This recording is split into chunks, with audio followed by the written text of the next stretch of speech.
My name is Mary Antwi, and I'm here with my assistant, Ms. Claudette, and we are the moderators for room 125. And I'm also here to introduce the speaker. And the topic is protecting your web and mobile application against the next wave. It is my pleasure to introduce the speaker, William Lane.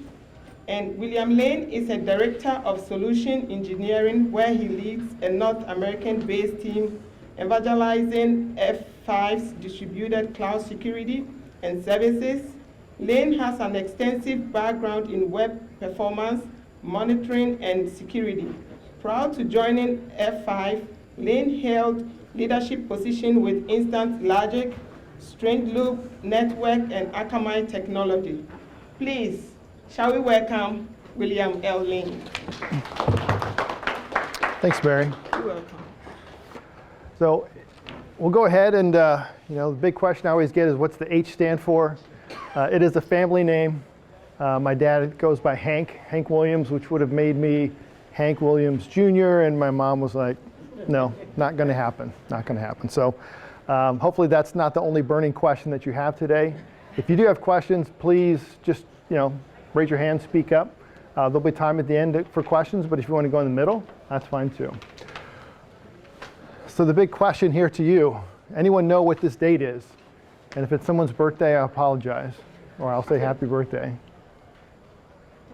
So this date was recognized as really one of the very first DDoSes that ever happened. So infected computers targeted a machine at the University of Minnesota, 114 of them, and took it down for 2 days. And so really this started the whole thing of, not just a virus trying to get into your system, not just malware, but you have machines that might target you with enough traffic to bring you down. And now we're getting to the point where people are targeting your applications, right? Looking for flaws in your applications, in your libraries, and that's why you have your web application firewalls. What we're going to talk about today is really that next part, which is bots. And that is a different type of attack. So how they harm the business. And we're going to actually go through and say, if I'm a bad actor, how do I attack your network? How do I do a credential stuffing attack? We'll talk about that. We'll talk about what you can do to protect yourself as well. And so at the end of the day, a lot of the fraud you're hearing about, right? So the keynote speaker was talking about a lot of the systems during the pandemic that were affected. Fraud was up for financial services, up for state governments in terms of unemployment, up for retail. And so a lot of times this fraud starts with credential stuffing attacks, right? They take over an account and then they do something, right? They exercise your points. They look to see if you have a credit card on file. They purchase something, right? And again, it's a big problem during the pandemic, and it's causing customer churn, it's theft. If you're a retail business, you're not insured by the government, so if an account gets taken over, you have to give the merchandise, you have to give the points back to your customer. And it's causing a lot of customer satisfaction issues.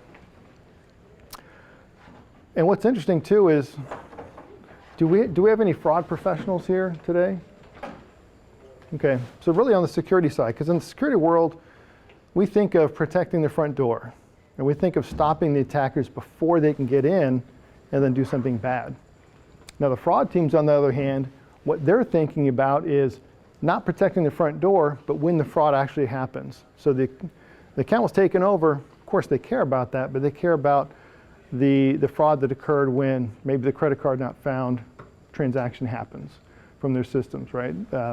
Products stolen, points taken, however you're perpetrating that particular fraud. And they don't always talk to each other because they have very different views of the world. Because in security, we just want to make the pain stop and go away, right? We need to stop. And we're also seen as kind of a cost center, right? And so what we're doing is trying to stop these attackers while in budget, where fraud is like, oh, guess what? We have all this budget for all these fancy tools because we can quantify the losses much easier. But they want to have all the data. They care about risk scores. They care about all this information that as security practitioners, it's kind of nice to have, but it's not kind of in our day-to-day. So we talked about all the things that were rushed out to our customers during the pandemic, right? New applications, new ways to interact, whether in healthcare, it's telehealth, more online banking, right, because people couldn't go into banks, and more retail, right, because you still had to sell things, right? So let's make sure we can get things going. But the challenge is the attackers are now taking advantage of the applications we roll out for our customers, right? So it's not just a flaw in the application, it is, hey, I'm going to pretend that I'm Lane Williams and try to get into this application, right? But I'm going to do it at scale, and I'm going to do it with botnets. And we'll talk about how they do that. So I spoke about a few: account takeover, carding, which is where you can get, if you have the credit card number, you just need to figure out the CVV, right? So they'll just hit these payment processors or retailers and just try different variations of that 4-digit or 3-digit number, that CVV, to figure out what it is. Same thing for gift cards as well.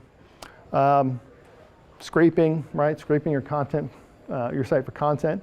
Oddly enough, for someone like University of Delaware, big targets for bot campaigns, and any university is, because of all the discounts students get, right? What does Microsoft 365 cost as a student versus getting it yourself? It's a lot cheaper, right? And so there's a lot of benefits if an attacker can get an EDU email address and take advantage of that. So again, we spoke about the cost of it, but think about what's the cleanup, right? Botnet hits you, suddenly you have all these accounts that have been created or taken over, and then we have to fix all that, right? We have to make it all right and kind of get it back to normal. And that's a big cost. And it's a lot of unwanted traffic. You know, it's interesting. A lot of times you think about what your CapEx is, or if you're in a cloud, maybe your operational expense. But most of the time, you're actually serving bots and not your real customers. I've sometimes had the unfortunate responsibility to tell someone, this new marketing campaign you have, it's not marketing, it's bots that are hitting your site, right? When they, 90% of the traffic on your site is automated and unwanted traffic. And so let's talk about where they start, right? So we're going to kind of put on our bad actor hat and take a look at how do we start. So really, there's a lot of scale, there's a lot of value chains happening on the attacker side. And so I guess another question I'll ask is for someone who has not gotten that email or a letter saying that you've been part of a breach, raise your hand. And that's, you've never gotten it? Other weird ones, but not that one. Oh, really? You're the first I've ever seen. So you must be really good online. I just delete everything. So we have a first, right? But it doesn't happen very often because it's so common, right? And it's not just that single breach, right? The attackers are taking all that information and selling it to each other, because you might have a different group that's responsible for trying to gather the accounts, right, or get those breaches, but they may not be the ones taking advantage of that. All right, so there are different tools, different systems in place to take advantage of that. And so the one I'll kind of highlight here is this Genesis Security. It's interesting where it's a marketplace, right? This one isn't necessarily done at scale, but what it allows you to do is buy a specific person's profile down to the local storage, their cookies, their logins for any of the bank accounts they might have, their Facebook account, and it gets checked out of this repository so that you can be that exact person for as long as you want to exploit it. And then when you're done, you give it back and it gets resold again. Right? So there's a lot of complexity and a lot of scale that's happening from the attackers that we don't necessarily think about. And this is one of the things I think is interesting. So compilation of many breaches. You can go and download, I always get the number wrong, 3.2 billion unique usernames and passwords in clear text. Now, not all of those are active, not all of those are still valid, but what they've done is they've taken all the breaches that you hear about, one big download, right? And there's only just a little less than 8 billion people on the planet. I mean, you think about all the email addresses you have, right? It's kind of an interesting perspective there. And we do a lot of things in terms of trying to put captchas in place to stop this automation, make it more difficult for the attackers, which is something we most definitely need to do. And we'll talk about specifically how to kind of try to counterbalance some of the attacks that are happening, but it also doesn't make it easier for our customers, right? I mean, who loves answering captchas? Nobody, right? And then at the end of the day, this all leads to fraud, right? The fraud can happen, as we talked about, many different ways, many different shapes and sizes, but a lot of fraud. And the thing to remember is it is a cost-benefit analysis for the attacker. And so if you have a lot of value in your site and information that they can extract, they will continue to keep on attacking you, right? The point at which you make it more expensive for them to attack than the value they get, they're going to go off someplace else. Because it is a business. I remember when I first got into this, I was talking to my wife, and she's like, they should just get a job. And I'm like, this is their job. This is what they do, right? And it's an interesting kind of perspective. Okay, so let's get into executing a bot attack. So first of all, everything we're going to talk about, use it all for good, right? Don't go out and go, hey, I'm going to go credential stuff this person because they made me mad, right? But this is a good place to start. So this is an app you can get off of GitHub. It's called the Damn Vulnerable Web Server. I always think that if I were a coder, I'm not a very good coder, this would be the web server I would build because it's full of holes, security holes. And so you can download this, you can run it in a local container on your machine. You can run attacks against it. You can look for, and I think it's funny because it talks about documented and undocumented security vulnerabilities.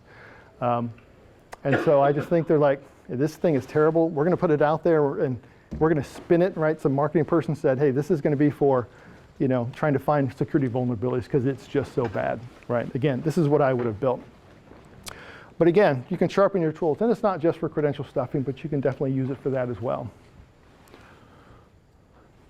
Getting a list of usernames and passwords, right? So Pastebin is a website that is really set aside for sharing information in clear text. And I just did a Google search for Pastebin combo list. And I can see everything from just the normal ones here, but right here you've got the Canadian combo list. I'll scoot over here so the folks over here can see, but Netflix, Spotify, it's all there, right? So you have a list of usernames and passwords. And you can try to get things off the dark web as well, right? But this search took me a couple seconds really. And so you can go through and get these lists of usernames and passwords because that's where you start, right? Because and by the way, the reason we're doing this is that most people at some point are going to share passwords across websites because we ask people to say, okay, it has to be 12 characters long and it must take uppercase, lowercase, special characters, blah, blah, blah, blah, blah. And it's really hard to remember. So I would say, please use a password manager. It makes it really hard. For my F5 account, I have to type in my password and it's like 20 digits long and it's completely random. It's secure, but it's a pain in the neck. But use a password manager. Get a proxy network. So this is an example, this Proxy Escape. If you notice here, you can actually have free proxies. They have a free proxy network. They don't always work, but you can do it for free.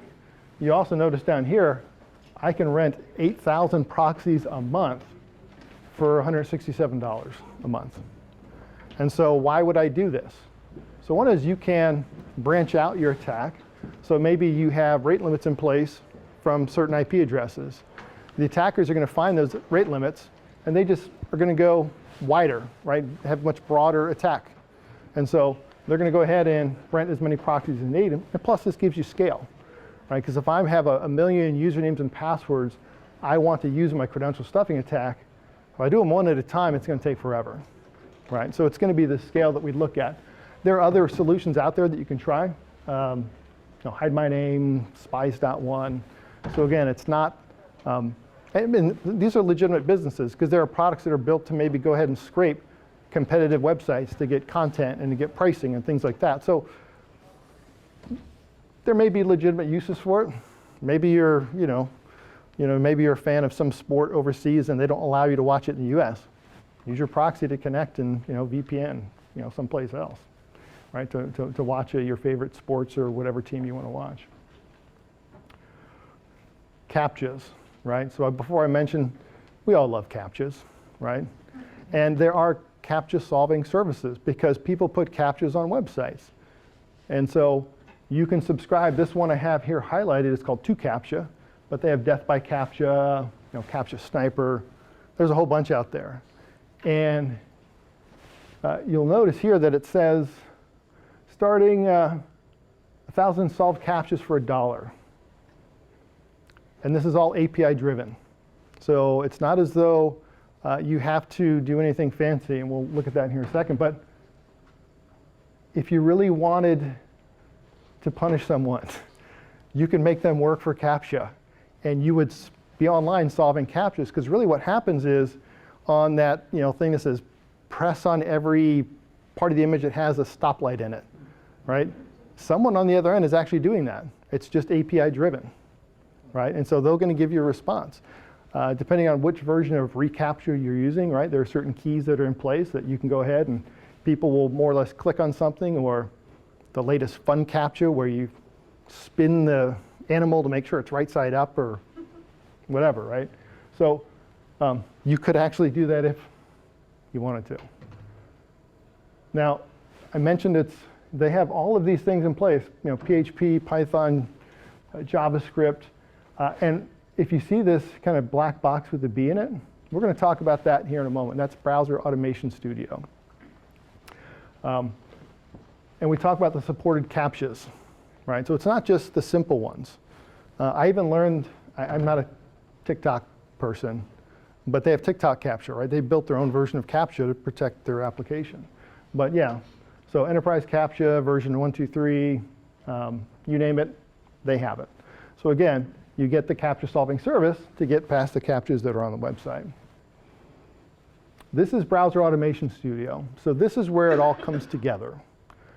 There are other tools. So Selenium is a way that you can make automated web requests. OpenBullet 2 is also on GitHub. If you want to mess around with Browser Automation Studio, please be careful where you download it from. What is that? There's no honor among thieves, we'll say. So you might get something extra. But a couple things I want to point out here is that they have their own captcha solving built in. And also here, no coding skills required. It's all GUI generated, right? Makes it easy. It's embedded JavaScript. It will execute it. And this one, receive SMS module. Right, so when we talk about multi-factor authentication and doing SMS, they have ways to support that in terms of getting around some of these attacks. So there's some very, very powerful tools out there that people are using to get past security. And so the other thing too is there is the application store. So there are pre-configured apps to go into certain sites. So one of the things that I always find entertaining, and my son loves sneakers, but you can, shoe bots. Shoe bots are a big thing where people are buying and selling sneakers, and there's probably more shoe bots out there than you could ever think of, right? Nike shoe bot is actually one of the legitimate ones, and it works with pretty much any site, right? Not just Nike, right? But they have those application stores out there, but it could be, again, for a different retailer, could be for maybe a state unemployment office, could be a financial services company. And so there's a lot of resources out there for these attackers. In fact, they even have their own Discord channel, so you can get your support, as you need it. Now, when we get this together, right, this is where inside of Browser Automation Studio or OpenBullet, you say, these are my proxies. And you give it the list, and it will go out and test all the proxies to make sure they're all active, because you don't want to be sending requests to proxies that aren't active. You will say, this is my input file, right? These are my usernames and passwords, and then this is going to be my output file. And you're really going to have two of them. You're going to have one where a username and password works, right? Because that is an account that you can take over. That second one is going to be maybe an MFA is triggered. And so when an MFA is triggered, that means there's a real account back there.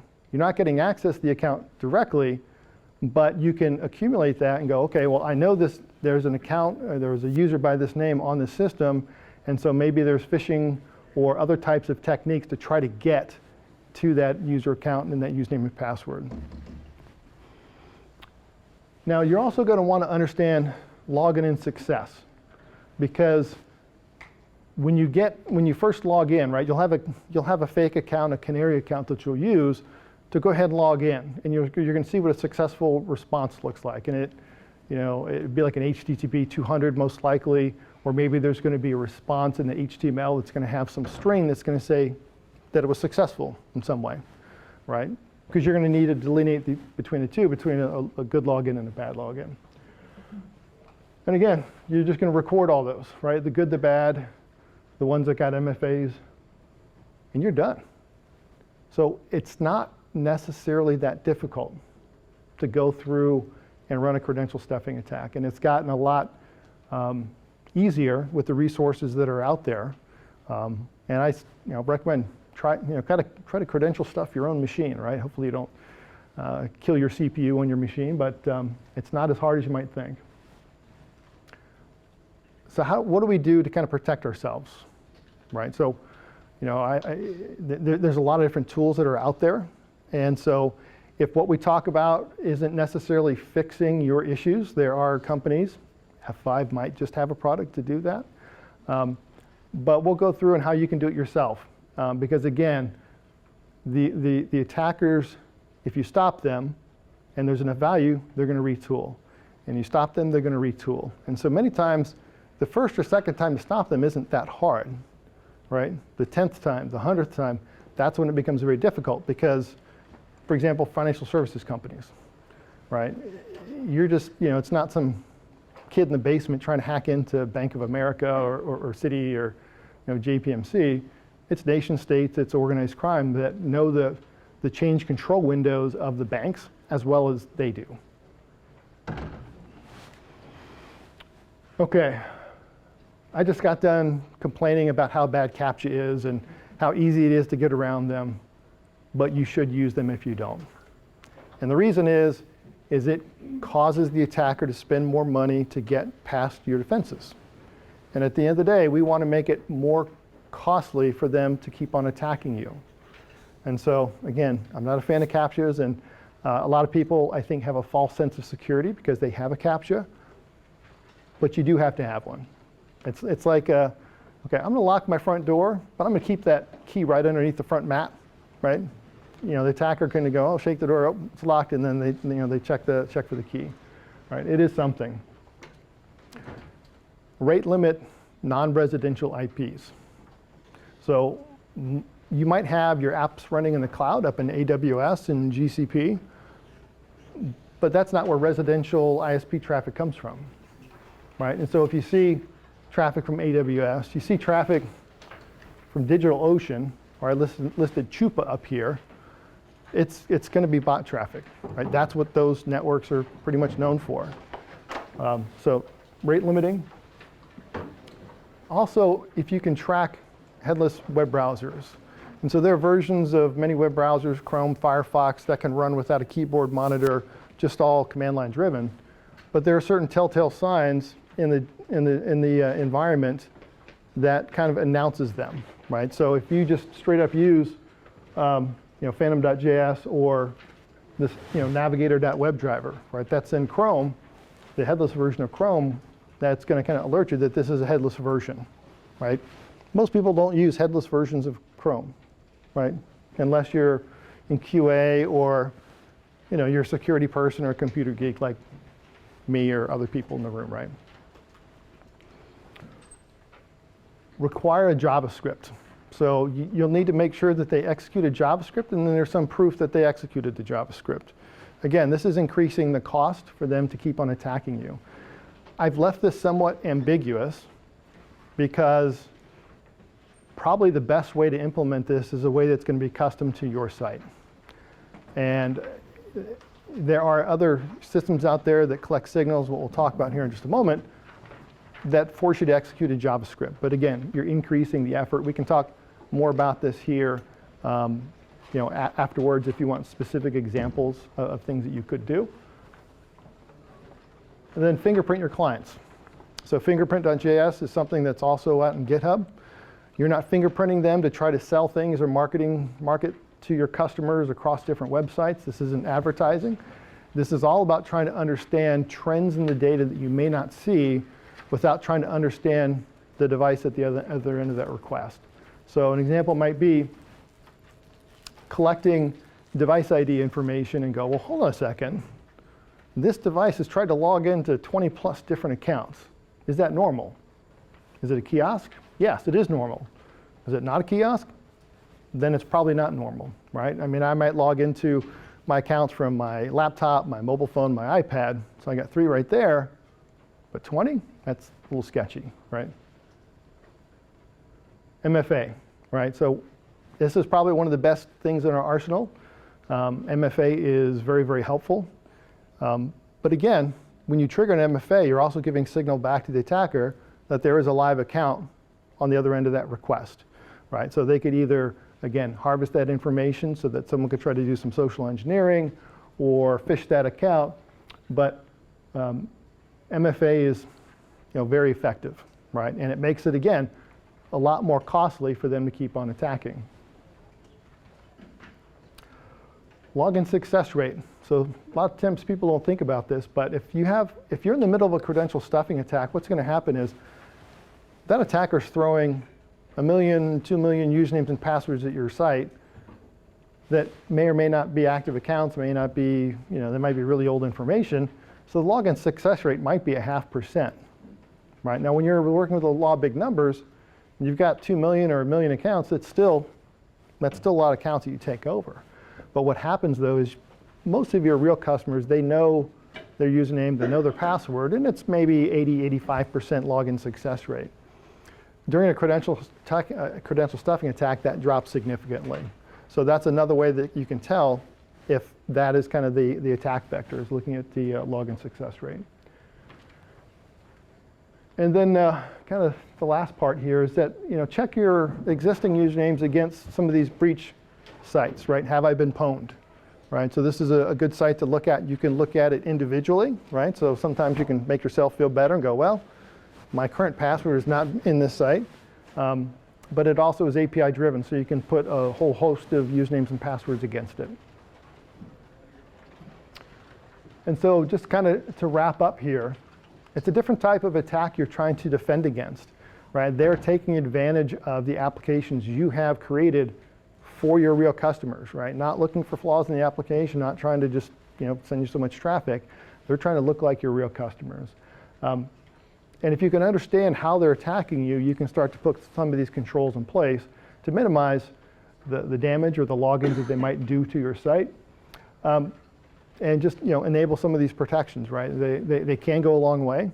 And you might find that you put some of these controls in place and the attackers move elsewhere because they're looking for the low-hanging fruit. And if you can make it just that much more difficult, right? It's kind of like that story of, those 2 people are getting chased by the bear. One person stops to, put on their shoes so they can run faster. And the other guy's like, why are you stopping to put your shoes on? He's like, I don't need to outrun the bear. I just need to outrun you, right? So with that, thank you so much. Any questions? I have one question. When you were talking about the credential stuffing and you were talking about how they just randomized doing the MFA, putting it in there to detect if there's an account that exists behind it. I know, if you have tried to reset your password, it'll say if you have an account, we'll send you. Yeah. Are you seeing that organizations are starting to go to that kind of same verbiage so they can't really detect whether there is an account behind? Yeah, so you most definitely want to have that type of verbiage to say if this, if there's an account here and if there, but from the attacker perspective, they're not looking really at that message. They're just looking to see what the response is from a HTTP standpoint, because usually on a failed response, you're either going to hand back like an HTTP 200 and a page saying login failed, right? Now on a password reset, which is what I think you're kind of referring to, is they're going to come back and give you a password reset and go, maybe it worked, maybe it didn't, which you should most definitely have that as well. But that's also a popular attack vector because we have seen situations where the attackers have taken over the personal email account. So they get the email saying, hey, there's been a password reset, here's the value, right? And then they can take advantage of that. Yeah. I heard of a breach recently, but with the MFA being a push notification through SMS and just, like Google does, hey, trying to log in, and they keep pushing it to the individual, and they just get tired of hearing it, and they go, I must be logged in somewhere. And they push it. Yeah. And Yeah. that's it. That's the MFA fatigue, which was part of the Microsoft and the I think Uber breaches, where they just start pounding you with MFA requests, and you're finally like, stop. And you're like, oh, here, have access, right? If your Yeah. vendor is vendor driven and your managed services are doing all your security, and do you provide a service to, or not a service, but like an audit, like an auditing to make sure that your vendors are doing their job? How does that work? Well, so that's something that we don't necessarily have a service to do that. We get requests for that because we are a managed service. So for us, at F5, we're the ones playing the cat and mouse game with the attackers. When they retool, we push on a countermeasure. They retool, we do that. So we always get the audits to make sure that we have our house in order, and we're not going to introduce more risk to your business. But we've not necessarily had kind of those types of requests. You have like a scorecard, like the audit yourself. I mean, how's that work? Oh, so it's on how well you're doing some of these things? Yeah. That's a good idea. I don't know if we've done that, though. Cool. Yeah. If the customers do a POC for that, it's essentially like a free audit. Yeah, that's a good point. I mean, we won't tell you where the deficiencies are. I mean, a lot of times when I'm researching a site for a customer, I'll look for exactly what Claudette had said, which is, are you giving away too much information to the attacker? Because the thing is you don't want to give any signals away if you can, because they're learning off of you. Did you have a question? Yeah, sorry. I'm not a security guy, I'm a DBA, so you guys probably only answer to this and I don't. But how effective is MFA? Is there any kind of statistics on that, how well it does? Except for the spamming request for you to authenticate something. Yeah. What are the ways they have to break it? It's really good. I mean, I don't, just off the cuff, it's probably 80-90% effective, right? I think there's an article that Google published, was a little misleading because it made it sound like it was 100% effective, which is not. It just depends on the persistence of the attacker and how much they're willing to spend. Because there are tools out there that will help you defeat some of these MFAs. But it's very effective, right? It's a tool that we should all have. And again, people hate it, right? We use Duo at F5, and it's like, log in, again, Duo on my phone. Yes, it's me. But it's effective. So you're the guy. Well, I didn't implement it. I just have to deal with it. Comes at a cost of friction, right? Yeah. Especially in sales, and that's what Shape is providing, is essentially eliminating that friction with a high efficacy. Yeah, I remember in banking, one of the things we used to talk about a lot was making it easy for your customers to do business with you. And it's getting harder to do that. Yeah. Yeah. So you had a question? I noticed among your recommendations, there was nothing about like account lockout or anything. That extreme. It's interesting. It is an extreme measure. Goes back to kind of customer friction. Is it valuable? Yes. But you have to balance that versus the experience you want to have for your customer. Because there are times when I'm like, I'm pretty certain this is the password, right? And of course I'm fat fingering it or I've done something stupid. And it locks me out for 15 minutes and I'm like, oh. Right? So it just depends on, you have to balance that. Because it is a good countermeasure. But depending on your population, like in healthcare, right? We have an aging population, people who aren't good with MFAs or remembering their passwords, and suddenly you lock them out of their account online, and now they need to pick up the phone and call you at a call center, and that's a much more costly interaction versus online.